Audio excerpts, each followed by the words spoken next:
Hoy visitamos el corazón de Algeciras, el tic-tac que ha marcado la vida de los algecireños durante siglos, el reloj monumental que se encuentra en la torre de la iglesia de Nuestra Señora de la Palma, en la Plaza Alta. Nuestra visita estará guiada por el relojero mayor de Algeciras y Tarifa, José Luis Pavón, y por el maestro ajustador, José Martí. Dos personas que han recuperado una de las mejores joyas conservadas del mundo, aunque no es la única, ya que estas manos han sido las que han hecho posible la recuperación de muchos relojes monumentales en diferentes zonas del país. El reloj que hoy nos ocupa es obra de George Grant, de 1741. Fue construido en el año 1771 y se instaló en el año 1804, cuando finalizó la construcción de la Torre de la Palma. Su maravillosa maquinaria consta de 3.972 piezas. Su precisión es asombrosa y puede permanecer meses sin ningún ajuste. Esta máquina, que fue inventada en el año 1741 por George Grant. Ese hombre fue el que hizo los cronómetros marinos también. Antiguamente todo era péndulo, pero al meter un cronómetro marino había que hacerle otra especie de, no de máquina, sino de piezas para que en el barco, con los movimientos, pues el péndulo se pararía. Entonces le hizo el volante, ¿no? Y ese fue uno de los inventores y uno de los más exactos, diremos. Este es uno de los más exactos relojes del mundo, uno de ellos. ¿Ah, sí? Este varía más o menos 12 segundos al día. Esto está corregido todo porque, aparte de la restauración que se le hizo en el año 98, nosotros llevamos un seguimiento, diremos, no del día a día, pero una semana, entonces ve las variaciones y demás. En nuestra visita recorreremos los 5 pisos y subiremos los 135 escalones de la escarpada escalera de caracol hasta llegar al campanario.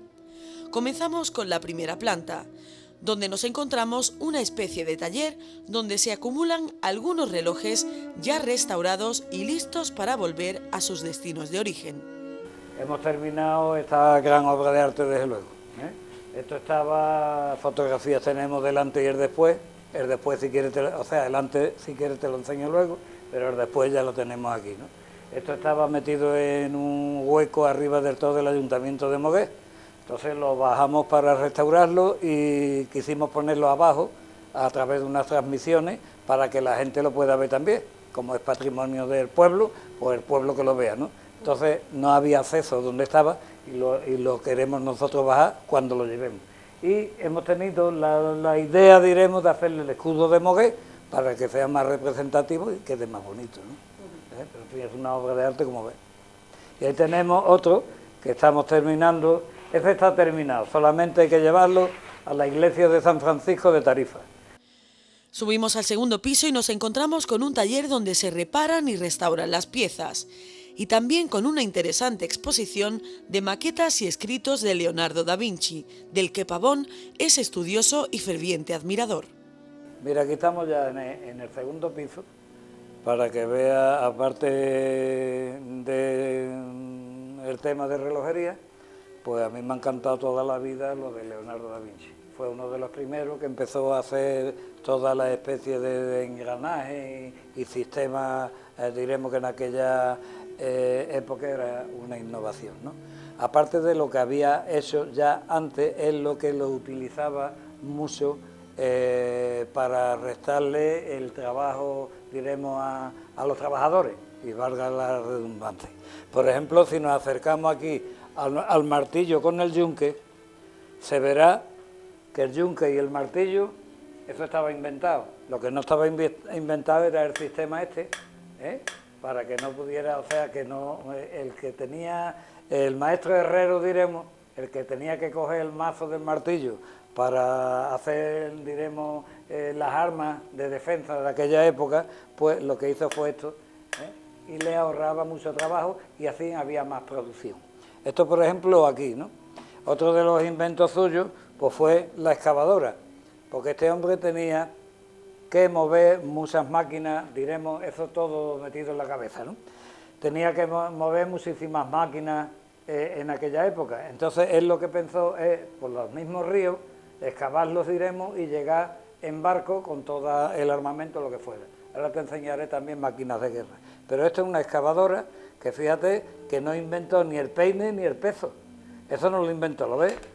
Lo que inventó fue la media luna esta, que dándole vueltecita subían las dos piezas. Que había que profundizar más, cambiaban el peine y el peso lo cambiaban, pero desde el mismo suelo, no tenían que elevarlo. O sea, que el currito, diremos, no tenía que hacer esfuerzos, diremos, ahí está, facilitando el trabajo. Otra de las cosas de él, que parece que no, pero la bicicleta la inventaron los chinos 2000 años antes de Cristo, eso se sabe. Pero tenían dos tablas debajo, como dos patinetas, para poder andar. No tenía sillín y no tenía manillar, el manillar era muy pequeño, y no tenía pedales. Él lo que inventó fue todas las transmisiones para que pudiera andar. Y sentarse, la persona que iba a conducir esto, pues se sentaba aquí y llegaba al sitio o sea, con sus paquetes, con sus historias. Esta es una grúa, no de la mer, ¿no? Pero por ahí empezó el tema. Cuando iban los barcos por los ríos, diremos, a desembarcar, pues allí no había puerto en ningún sitio. Entonces, ¿qué es lo que hacían? Los hombres, esto suponte que tiene 12 metros de altura. Entonces, los hombres lo que hacían era girar todo el tema, bajaban la carga y subían la carga de los barcos. Entonces, por esas laderas llenas de fangos y demás, pues los hombres pues no se molestaban. Y otra de las cosas que inventó él aquí fueron los cojinetes, para que diera vuelta. Estos cojinetes de aquí iban engrasados con tocino, diremos, de grasas de los animales. En aquella época no había aceite ni grasas ni nada tan perfilado ni tanta historia, ¿no? Y el sistema de polea también lo inventó él. ¿Sí? Aquí tiene una máquina de guerra. ¿Una máquina de guerra? De guerra, sí. Esto se llama máquina de guerra porque esto cuando anda, fíjate lo que hace. Espérate, que está fuera de su sitio ahora mismo. Pero vamos.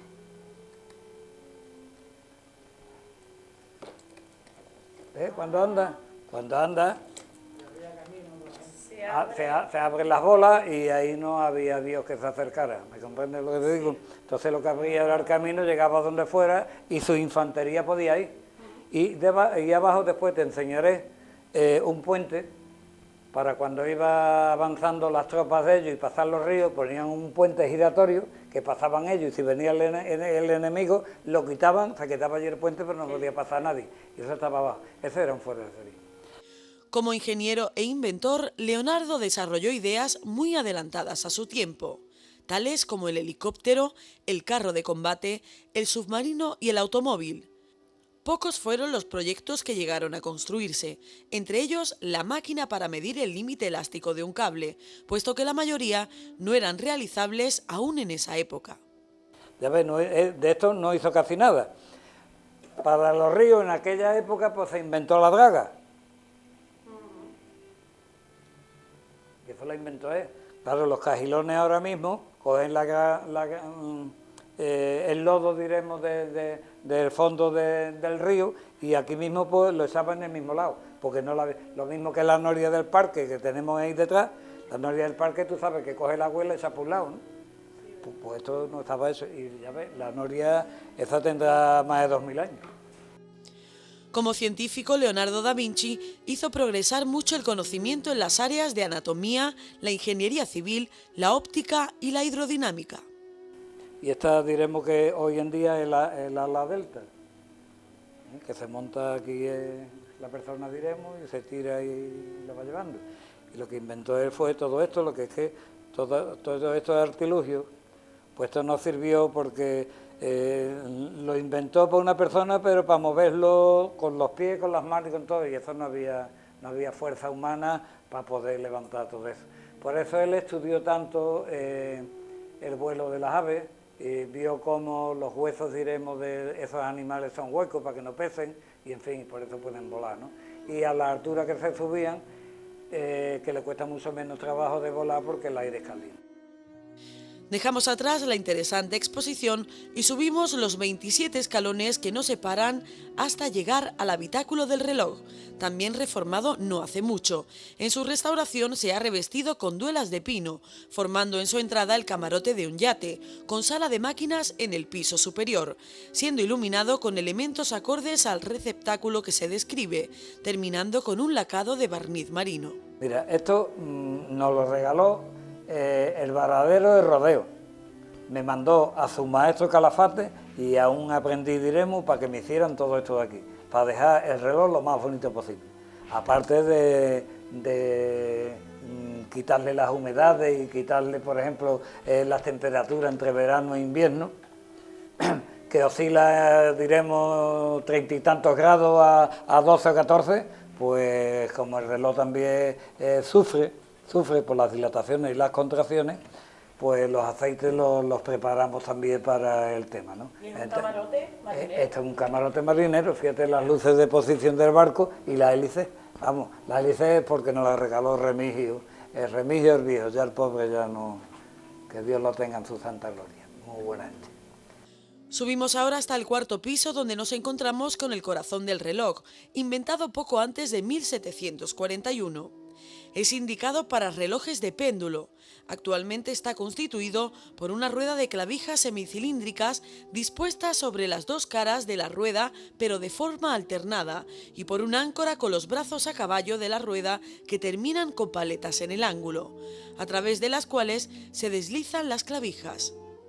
El sistema de escape es el corazón del reloj. La pieza de hierro en forma de V invertida es el escape de áncora. Su movimiento es controlado por el péndulo o lenteja. Regula el movimiento de la rueda de escape o noria. Las ruedas restantes dentadas sirven para que una pequeña caída de las pesas produzca un gran movimiento de la rueda de escape. José Luis nos explica con detalle y de una manera amena el funcionamiento del reloj. La máquina central le está diciendo a la máquina de los cuartos que las toque. Entonces tocará los 4 cuartos y automáticamente la máquina de los 4 cuartos ya está cargando.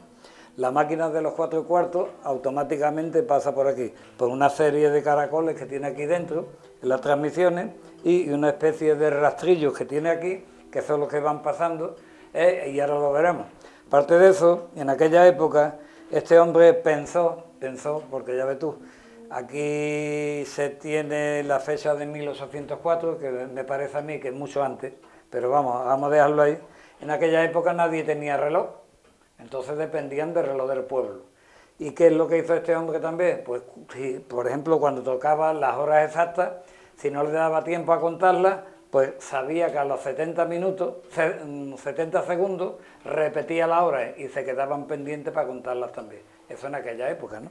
Cuando habían 2 relojes en el pueblo, si acaso, este y otro, ¿no?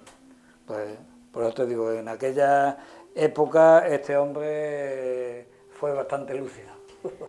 El peso del reloj es de 2.200 kilos aproximadamente. El tipo de reloj es mecánico de 3 carretes, movimientos, sonerías de cuartos y toques de horas completas. Las medidas en milímetros con bancada horizontal en hierro fundido son de 2.310 de longitud, 710 de anchura y 740 de altura. El venterol o freno aéreo es un mecanismo de regulación constituido por 2 o más láminas o aletas fijadas radialmente a un eje. Al girar modera y regula el movimiento por la acción de resistencia del aire. Esto, cuando empiece a tocar ahora las campanas, el distanciamiento que hace entre un martillo, una campana y otra, lo da esta pala. Estas palas están ahora al 45% cogidas aquí. Si las ponemos al 100%, pues entonces el freno, o sea, el aire frenaría más la pala. Entonces lo que hace es retener lo que es la máquina, el movimiento de la máquina, lo retiene y distancia más lo que es la campana. ¿Me comprendes lo que te digo? Y si los pone completamente planos, pues no te daría tiempo a contarlo. Pom, pom, pom, pom, no te daría tiempo a contarlo. Entonces están regulados en 45% los dos, para que las distancias sean similares las dos, ¿no? Después tenemos estos contrapesos aquí, para que le dé fuerza arriba a los martillos, más o menos. Tienen una especie de palanca, como veis aquí, entonces lo podemos correr hacia abajo, hacia arriba. Entonces, en el año 98, cuando se restauró, como esto llevaba tantísimo tiempo sin andar, pues no sabíamos nosotros si a los vecinos le iba a molestar las campanas. Entonces lo que hicimos es ponerla abajo del todo y todos los días lo subíamos 1 milímetro. Entonces, cuando vimos que estaba bien, pues lo dejamos ahí porque nadie se quejó. Y en mitad de nuestra visita, a las 7 en punto de la tarde, el reloj, que era la única guía del tiempo en Algeciras en épocas pasadas, comenzó a sonar y pudimos entender de una forma mágica toda la teoría explicada anteriormente por el maestro. ¿Ves? Ya está. Ya empieza a tocar los cuartos. Esta pieza.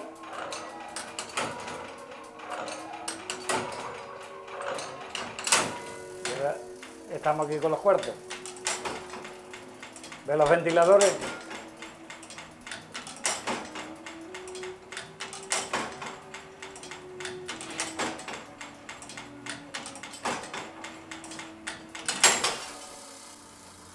Las 7.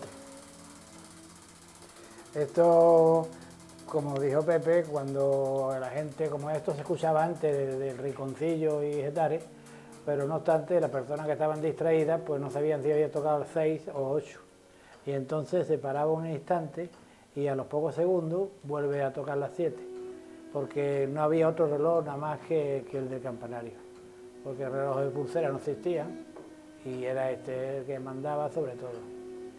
Estos relojes son tan grandes porque según el que mandaba a hacer el reloj, poner las campanas, pues si quería que llegara más lejos tenía que poner unas campanas más grandes. A campana más grande, martillo más grande, y para que el reloj tuviera fuerza para ese martillo, por eso este reloj es tan grande, porque en la antigüedad, antes de hacer los edificios y estar tantísimos coches echando ruido, pues esto se escuchaba ya no solamente en el Rinconcillo, sino en Palmones. Y por el otro lado, yo creo que hasta en Punta Carnero se escucharía. Subimos los escalones que nos llevarán al último piso, donde se encuentran las campanas de la torre. El reloj toca los cuartos en las campanas María Auxiliadora y San Pedro, y las horas en la dedicada a Nuestra Señora de la Palma. San Eduardo, San Pedro, María Auxiliadora y San José, datadas en 1908 y contemporáneas, por tanto, de entre otros hechos históricos pasados de la visita del rey Alfonso XI en 1909 o la instalación en Algeciras del Banco de España en 1907. En 1868 se data la que porta el nombre de la patrona de la ciudad, Nuestra Señora de la Palma. En el campanario, que tenemos 7 campanas, la de atrás es la más grande, por supuesto, pesa 100 arrobas, traducido al castellano diremos 1.150 kilos, 1.150, a 11 kilos y medio la arroba. Y después tenemos las campanas son 7, por supuesto. Cada campana tiene una leyenda. Tenemos las 3 estas de mi derecha, diremos, son los 3 martillos que están encima de las campanas, son los del reloj. Y después tenemos los martillos que están pegados a los muros, que son electromagnéticos, que son los avisos de la iglesia.